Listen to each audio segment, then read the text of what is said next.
लोग देखते हैं परिवहन होता क्या है। तो परिवहन मतलब होता है हम लोग का आने जाने का साधन, जिस माध्यम से हम लोग एक स्थान से दूसरे स्थान तक जा पाएंगे, चल पाएंगे, अपना यातायात के सभी काम आवश्यकता को पूर्ण कर पाएंगे, उसे क्या कहेंगे, परिवहन कहेंगे। तो मेन बात है कि हम लोग परिवहन यानी कि कितना मार्ग से एक स्थान से दूसरे स्थान तक जा पाते हैं। तो यहाँ देखो हम लिख दिए परिवहन के साधन, है ना। तो परिवहन के साधन हम लोग 3 प्रकार से करते हैं। पहला है स्थल मार्ग।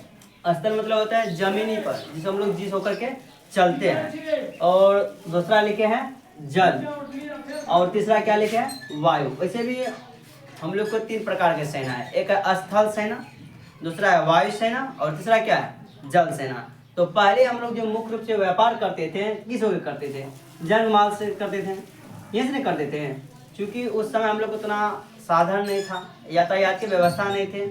इसीलिए वास्को डी गामा के बारे में हम लोग जानते हैं कि भारत की खोज क्या था। भारत की खोज तो थोड़ी क्या था, भारत तो पहले से खोजा हुआ था, और सिर्फ एक मार्ग खोजा था, समुद्री मार्ग, जिससे होकर के उसको व्यापार करने में आसान हुआ, नहीं हुआ। तो आगे देखिएगा, स्थल मार्ग अगर हम लोग बात करेंगे तो स्थल मार्ग का 3 प्रकार है। पहला सड़क, दूसरा है रेलवे, और तीसरा है पाइपलाइन।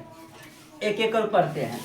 सड़क मतलब क्या हो गया, सड़क मतलब सड़क होता है ना, जिस वक्त हम लोग क्या करते हैं, गाड़ी से यातायात को अपना व्यापार कर पाते हैं। जैसे धान अनाज वगैरह बेचना हो तो अपना गाड़ी पे लेकर के आते जाते हैं। रेलवे मतलब एक राज्य से दूसरा राज्य जल्दी से, मतलब स्पीड हमारा सामान पहुंच पाता है। अभी यहाँ से कोलकाता जाना है तो अपना बाइक से निकलेंगे, सड़क होकर के तो कई दिन लग जाएगा, और कितना सामान जा पाएगा, थोड़ा सा लेके जा पाएंगे। वह रेलवे मार्ग रहेगा तो उसमें अपना कंटेनर में डालेंगे, अपना संख्या लिख देंगे, और हमको कुछ देर के बाद या कुछ घंटा बाद या कुछ दिनों बाद कोलकाता में ढेर सारा सामान मिलेगा। तीसरा है पाइपलाइन। पाइपलाइन को थोड़ा समझते हैं। अब जो ये भी एक हम लोग का साधन है, नहीं है, पानी पीते हैं, टंकी कहीं और लगा हुआ है, और पानी हम अपना घर में टूटी से पी पाते हैं। क्या हम लोग क्या चम्मच लेकर आते हैं, वो पाइप माध्यम से आते हैं, हम लोग आसान से सब आदमी एक साथ अपना साधन को कंप्लीट कर पाते हैं, नहीं कर पाते हैं। अगला देखिएगा, अब जल मार्ग की बात करते हैं। जल का भी कितना प्रकार है, जल मार्ग का 2 है, स्थल अंतः स्थलीय, और दूसरा है सागरीय।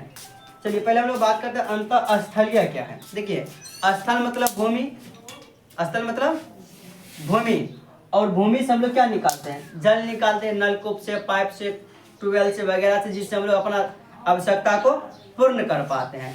और दूसरा क्या है, सागरीय या महासागरीय, इससे हम लोग सिंचाई के लिए उपयोग करते हैं।